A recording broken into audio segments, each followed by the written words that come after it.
গভর্নমেন্টের নামটা হলো ইন্টেরিয়াম গভর্নমেন্ট। জি, অর্থাৎ একটা সুনির্দিষ্ট অথবা মাঝামাঝি একটা স্বল্প সময়ের জন্য। তাহলে সেই স্বল্প সময়ের গভর্নমেন্ট কেন ঐক্যমতের সংস্কার কমিশন গঠন করবে? সংস্কার কিন্তু এটা চলমান বিষয়, সারা জীবন কালের পর কাল, যুগের পর যুগ সংস্কার হবে। এখন এই সরকার বসে কি যুগের পর যুগ সংস্কার করবে?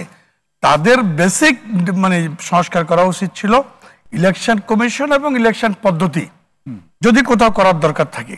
এই ইলেকশন কমিশনটাও তারা বানিয়েছে। তাহলে সেখানে ভোটার কিভাবে সিলেক্টেড হবে, বুথ কিভাবে হবে, প্রিজাইডিং ফুলিং কিভাবে হবে, প্রয়োজনীয় ইলেকশন কমিশনের অফিসার রিটার্নিং অফিসার হবে, ডিসিরা না। অর্থাৎ ইলেকশনকে টেকসই করার জন্য ওই বেসিক ছোট আকারের সংস্কারগুলো প্রয়োজন ছিল, জি, যেটা 9 মাসে যথেষ্ট সময় ছিল। 9 মাসে কিন্তু বাংলাদেশ স্বাধীন হয়েছে। আর এই সরকার 9 মাসে কি করেছে একটা উদাহরণ দেখেন। এই সরকার 9 মাসে কি করলো? তাহলে দেশটা যদি আমরা জাতি না, এই সরকারের 9 মাসে যে কার্যক্রমগুলোর মধ্যে একটি ভালো কাজও আপনারা খুঁজে পাচ্ছেন? আছে, অবশ্যই আছে। আমরা এই সরকারকে সমর্থন করি।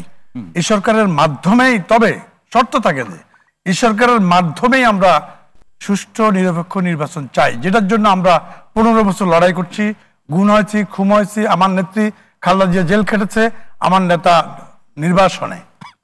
অতএব এই সরকারের অধীনেই চাই। না অদূত ভাই, আপনার কাছ থেকে যদি আরেকটু বোঝার চেষ্টা করি, নিশ্চয়ই আপনি রাজনীতিতে এবং এর আগে সংসদ সদস্য ছিলেন, রাজনীতিতেও আপনি জনবান্ধব একজন নেতা হিসেবে পরিচিত। সেই সূত্র ধরে প্রশ্নটি করছি, সেটি হচ্ছে যে এই সরকারের প্রতি তো বিএনপি শুরু থেকে সমর্থন খুব জোরালোভাবে ছিল, একদম যদি সরকার শপথ নেওয়ার পর থেকে। আপনারা ঘোষণা দিয়েই তো বলছেন যে সরকারের সাথে আপনারা আছেন, কিন্তু এখনো বলছেন, কিন্তু এখন বলার মধ্যে আর সেই শপথ নেওয়ার পরে বলার মধ্যে কিন্তু একটা ডিফারেন্স আমরা লক্ষ্য করি, একটা দোদুল্যমানতা আমরা লক্ষ্য করছি। এখন এই দোদুল্যমানতার কারণটা আমাদের কাছে যেটা ধরা পড়ছে, যে সেটা হচ্ছে আপনারা ইনিয়ে বিনিয়ে অথবা আকার ইঙ্গিতে বলছেন যে এই সরকার ছাত্রদের দল অথবা নতুন হওয়া একটা দলকে রাজনৈতিকভাবে শক্তিশালী করতে চাচ্ছে।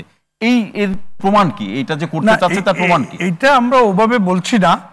আমরা ওদের থেকে, যেমন আজকে ইশরাকের বিষয়টা দিয়েও আমি একটু আগে বলেছি, জি, ইশরাকও বলেছে, আমরা ওদের থেকে বের করতে চেয়েছি এবং আমরা বুঝতে পেরেছি সরকার নির্বাচন প্রলম্বিত করে এটা দেশের মধ্যে তারা দীর্ঘস্থায়ী সরকার হতে চায়, থাকতে চায়, এবং তাদের একটা ইল মোটিভ আছে, এটা আমরা ইতিমধ্যে বুঝে গেছি। সেই জন্যই আমরা কিন্তু বলছি, শুরুতেই সরকারের ব্যাপারে যা বলেছি, এখন আমরা একটু সেই জায়গা থেকে সরে যাচ্ছি। এই জন্য যে না, সরে গিয়ে কি নিজেরা হাঁটতে চাচ্ছেন? না, হাঁটবো না, এই সরকারকে নিয়ে হাঁটবো।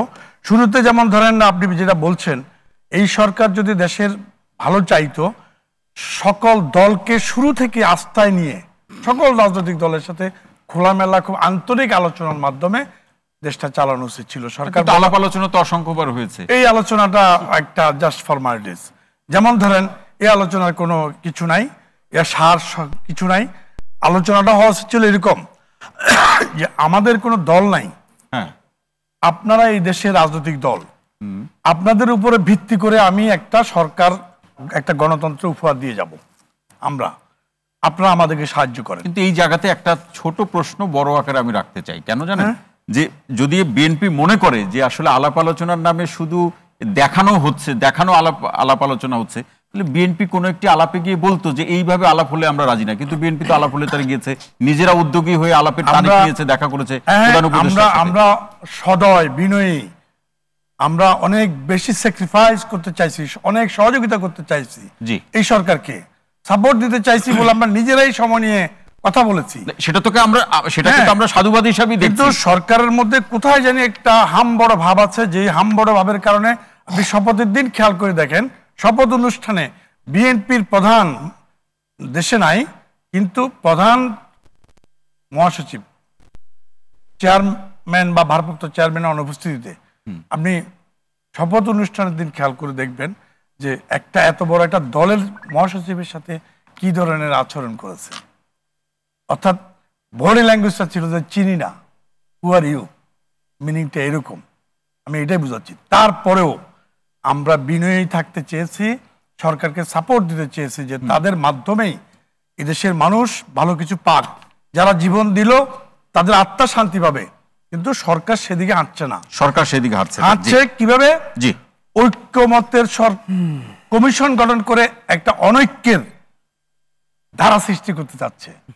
অর্থাৎ যখনই ঐক্যমত হবে না, পৃথিবীর কোনো দেশে কোনো রাষ্ট্রে 100% ঐক্যমত হয় না, এবং সেটি আবার রাজনৈতিক ক্ষেত্রে, রাজনৈতিক ক্ষেত্রে তো হয়ই না।